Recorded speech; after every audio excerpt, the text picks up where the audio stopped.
BNP chairperson Begum Khaleda Zia সশস্ত্র বাহিনী দিবস উপলক্ষে ঢাকা সেনাকুঞ্জে আয়োজিত সংবর্ধনা অনুষ্ঠানে যোগ দিয়েছেন।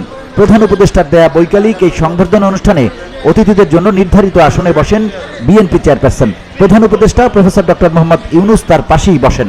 অতিথিদের সঙ্গে শুভেচ্ছা বিনিময় শেষে প্রধান উপদেষ্টা তার আসনে বসে বেগম খালেদা জিয়ার সঙ্গে কুশল বিনিময় করেন। এ সময় হাস্যোজ্জ্বল খালেদা জিয়াকে কথা বলতে দেখা যায়। এর আগে বেলা 3:30টার দিকে গুলশানের বাসভবন ফিরোজা থেকে তার গাড়িবহর রওনা করে।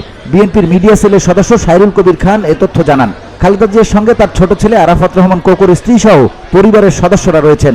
এর মধ্য দিয়ে 2018 সালের পর খালেদা জিয়া প্রকাশ্য কোনো কর্মসূচিতে অংশগ্রহণ করলেন।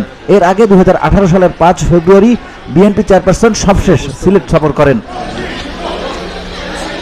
এর আগে মঙ্গলবার রাতে সেনাবাহিনীর chief of general staff lieutenant general Mizanur Rahman Shamim এবং সশস্ত্র বাহিনী বিভাগের principal staff officer lieutenant general ASM Kamrul Hasan এই আমন্ত্রণপত্র বিএনপি চেয়ারপারসনের কাছে পৌঁছে দেন বলে জানা গেছে।